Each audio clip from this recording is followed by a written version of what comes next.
Hey folks, I'm Bo Ross, and today I'm excited to investigate the Jon Snow of gaming laptops. Abandoned, ostracized, barely even acknowledged by its parents, we're gonna find out if this performance juggernaut is an unsung hero or an illegitimate novelty that deserved to be banished to obscurity. This, my friends, is the Legion 7 Gen 8 Dragon Range. Let's take a look.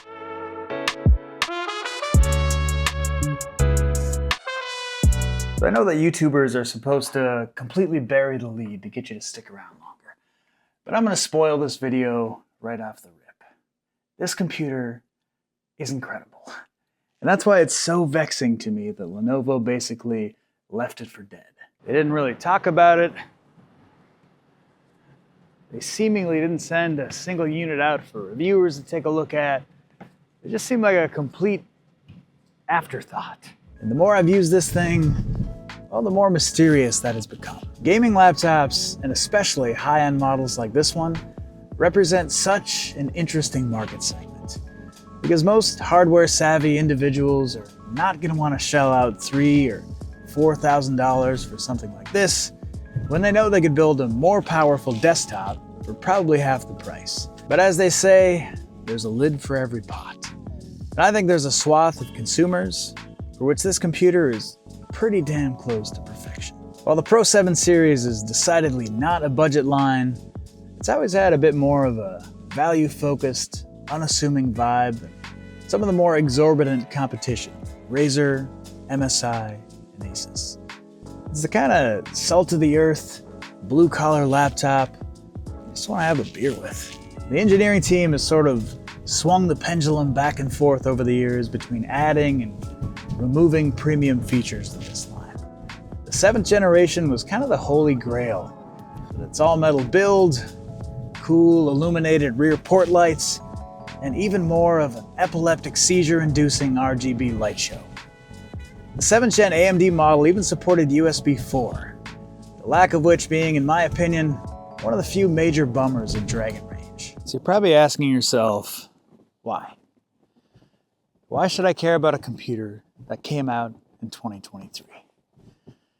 Because it absolutely rips. Even in 2025, this is still one of the most powerful mobile CPUs on the market. With its modern 5nm architecture, the 7945HX has 16 glorious, full-blown Zen 4 cores. And for all intents and purposes, is the exact same chip as the 7950X desktop CPU. I want to take a beat to let that sink in. Here's an adorable, completely real video of my dog Nova waking up from a nap while we do. So as you might expect, these Dragon Range CPUs can't draw as much power as their desktop counterparts, but compared to that 7950X, this CPU can deliver a mind-melting 95% of the single-core performance and 90% of the multi-core performance. Truly, what a time to be alive. But raw performance is only one piece of the puzzle. The performance per watt this computer can achieve is the real magic trick. Illusion, Michael. Trick is something a whore does for money. Its Gen 8 and even Gen 9 Intel siblings can hang with its performance prowess in most workloads, but almost always need more power to do so, and sometimes significantly more. And that's something that's easily overlooked when you're comparing benchmarks. Being able to sustain high wattage is both the biggest strength and the biggest challenge for a computer like this. Heat, fan noise, thermal throttling, these are all things that gaming laptops and workstations need to figure out how to contend with. And being able to do it with less power just makes everything easier. I've used the Intel version of this laptop, and don't get me wrong, it's fantastic. But compared to this beauty, it kind of feels like it's running a marathon while breathing through a straw. In addition to the outstanding performance, another hallmark of the Legion Pro 7 is they don't really skimp on anything. They're usually late to the party when it comes to adopting flashy new technologies, but unlike other manufacturers who might rob Peter to pay Paul, it's hard to criticize any one aspect of this computer The build quality is great. I think the speakers sound pretty damn good. The trackpad and screen are well above average. The keyboard is arguably the best in the business, and something I personally adore, it still has excellent expandability. So, what's the catch? Well, even the Death Star had one glaring weakness. If Dragon Range has an Achilles heel, it's definitely, probably unsurprisingly, battery life. As it turns out, putting a desktop CPU inside of a laptop has some adverse effects on longevity.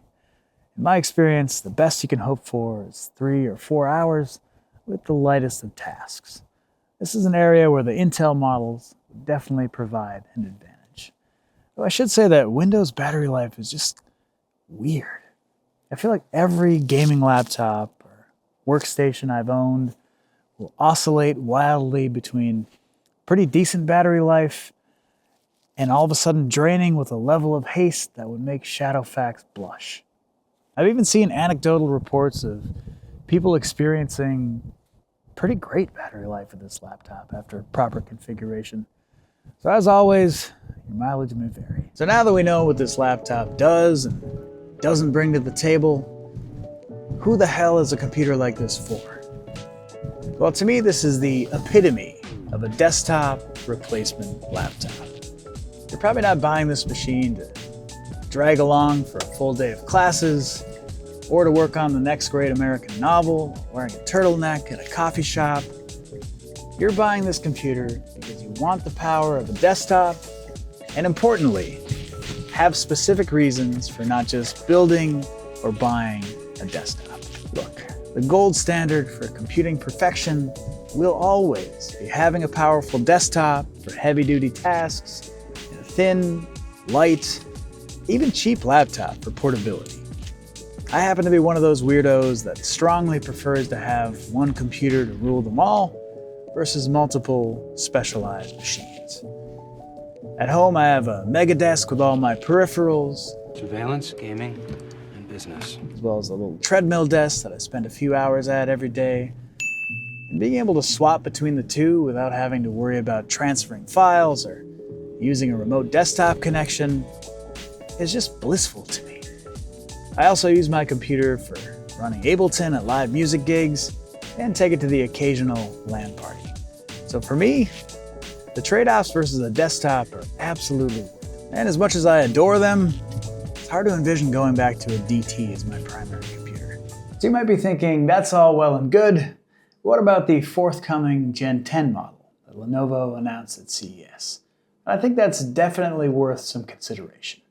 We're still a ways out from reviews on the 50 series mobile GPUs, but if their desktop counterparts are any indication, the only significant gains seem to come from adding more wattage, which laptops won't have the luxury of. The 5080 and 5090 will get a bump in VRAM, which is always welcome, but I'm not expecting much performance gain beyond that.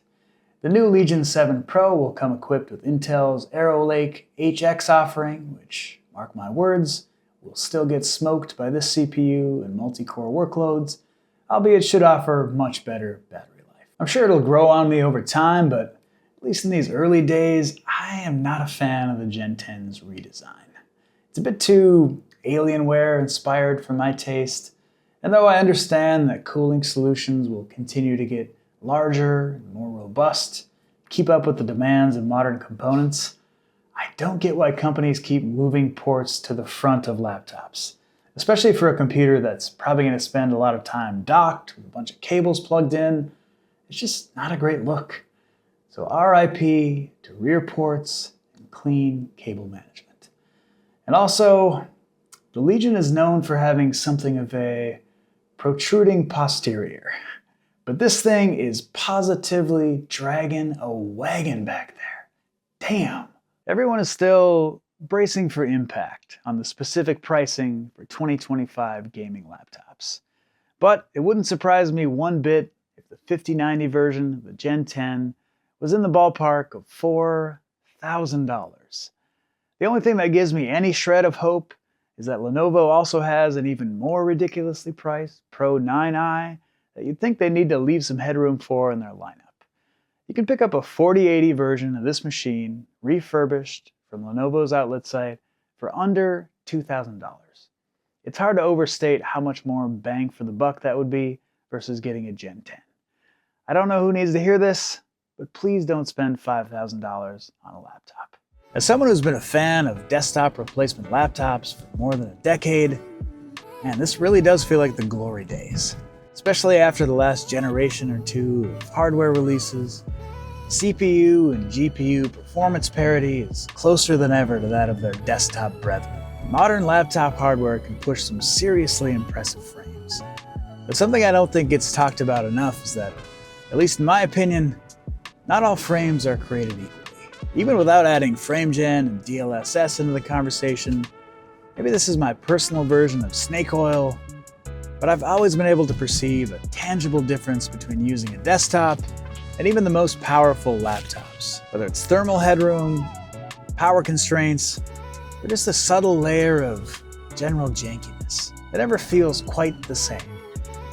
And this computer is the closest I've ever experienced to feeling like a desktop.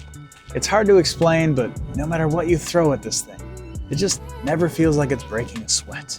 The heaviest workloads, like video editing or gaming, the lightest of tasks, like couch surfing, or watching the T-Wolves lose before going to bed. This computer seems so utterly unaffected by things, it's almost creepy. It's like the video of that murderer who doesn't move at all during a 2-hour police interrogation. So I'll probably never understand why Lenovo betrayed this computer.